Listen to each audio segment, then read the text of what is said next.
Srivastava, good cop bad cop खेला जा रहा है क्या? कोई इस्तीफे नहीं होंगे, विजय शाह का तो लिया नहीं गया, 15 दिन हो गए ना। एन रवि कुमार के खिलाफ कोई कार्रवाई की जाएगी क्योंकि कहने को कहा जाएगा ऐसे बयान दो मत, पर असल एजेंडा ही है हिंदू मुसलमान करना, इस पर घमासान मचा रहे, बाकी असल मुद्दों पर से ध्यान हट जाए।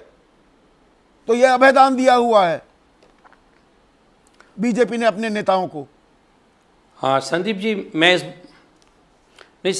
इस बात से असहमत हूँ कि बीजेपी के नेतृत्व ने इस प्रकार का कोई अभयदान दिया है। मुझे पूरा विश्वास है कि इन लोगों के खिलाफ कार्रवाई होगी। और राष्ट्रवादी कांग्रेस पार्टी की ओर से मैं स्पष्ट कर देना चाहता हूँ कि हम लोग अपने देश के माइनॉरिटियों के खिलाफ जिस प्रकार से जो निंदाजनक बयान जिनके भी आ रहे हैं, वो चाहे कोई भी हो, हम लोग उनके साथ नहीं, और हम लोग बल्कि तो इस बारे में ऐसे बयान देने वालों की निंदा करते हैं हम लोग। मध्य प्रदेश तो अजब गजब है ना, देश का दिल है। यहाँ पर मेरे साथ ए के वाजपेयी बैठे हैं, इनके नेता ने, चिराग पासवान ने तो कह दिया मेरी पार्टी में ऐसा नेता होता तो तुरंत पार्टी से निकाल देता। आपकी पार्टी का नेता, आपकी सरकार है, आपके मंत्री हैं महाराष्ट्र में, वो ऐसा बयान देता, वो मंत्री पद पर बना रहता क्या? बिल्कुल नहीं रहता। मैं तो कह रहा हूं ना, और इस बात को हम लोग बिल्कुल पूरी ताकत के साथ कह रहे हैं कि ऐसे लोगों को तत्काल पार्टी, जो भी पार्टियां हैं, उनको तत्काल उनके ऊपर कार्रवाई करनी चाहिए। क्यों विजय शाह साहब को छोड़ा हुआ है?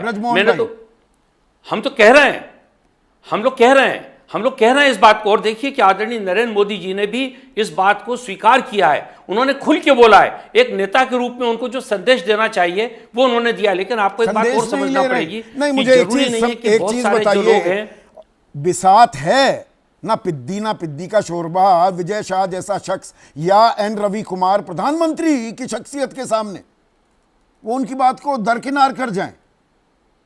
देखिए संदीप जी, मैं इस मामले में जो कहना चाहता हूं, आदरणीय प्रधानमंत्री जी ने अपनी मंशा जाहिर कर दी है। अब जो फैसले लेने वाले लोग हैं, जैसे जो प्रदेश के अध्यक्ष होते हैं या जो प्रदेश के मुख्यमंत्री हैं, या वो व्यक्ति खुद जो भारतीय जनता पार्टी का कार्यकर्ता या अधिकारी नेता है, उसको भी तो आदरणीय प्रधानमंत्री जी की बात का सम्मान रखना चाहिए ना। तो ये भी तो देखने वाली बात है। पर इस मामले में आदरणीय प्रधानमंत्री जी को संलिप्त करना, इस बात से मैं पूरी तौर से असहमत हूं। उन्होंने क्या किया, उन्होंने अपनी बात कहने के लिए सारे लोगों को आमंत्रित किया।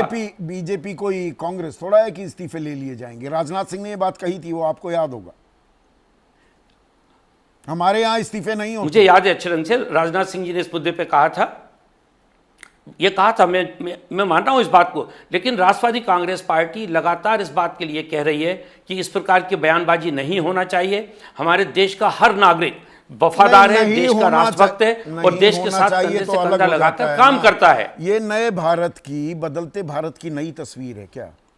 हर बात पर हिंदू मुसलमान कर दो, जिसकी बात से थोड़ा अफसोसजनक तो है, इससे इनकार नहीं कर सकते। पहले किसानों को आतंकी पाकिस्तानी बताया जा रहा था, नक्सली बताया जा रहा था, अब तो मुसलमानों को तो खैर बताया ही जा रहा है। हिमांशी नरवाल, जिनके पति को सामने 6 दिन शादी को हुए आतंकवादियों ने धर्म पूछ के गोली मार दी, उसको ये 2 रुपए के नफरती चिंटू, और वो किस विचारधारा से जुड़े हुए हैं आप मुझसे बेहतर जानते हैं। उनकी पोल पट्टी वो सब कुछ अवेलेबल है, पुलिस के पास भी वो सारी जानकारी है।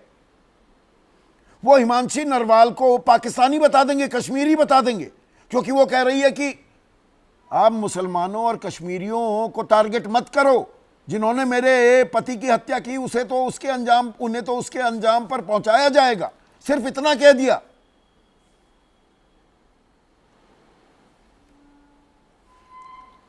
बात बिल्कुल ठीक है संदीप जी। हम सब लोग भी जो राजनीति कर रहे हैं, इन मुद्दों को लेकर बहुत ही ज़्यादा इस समय संवेदनशील है, और हम लोग भी इस मामले में बहुत चिंतन मनन कर रहे हैं कि ऐसा वातावरण नहीं होना चाहिए।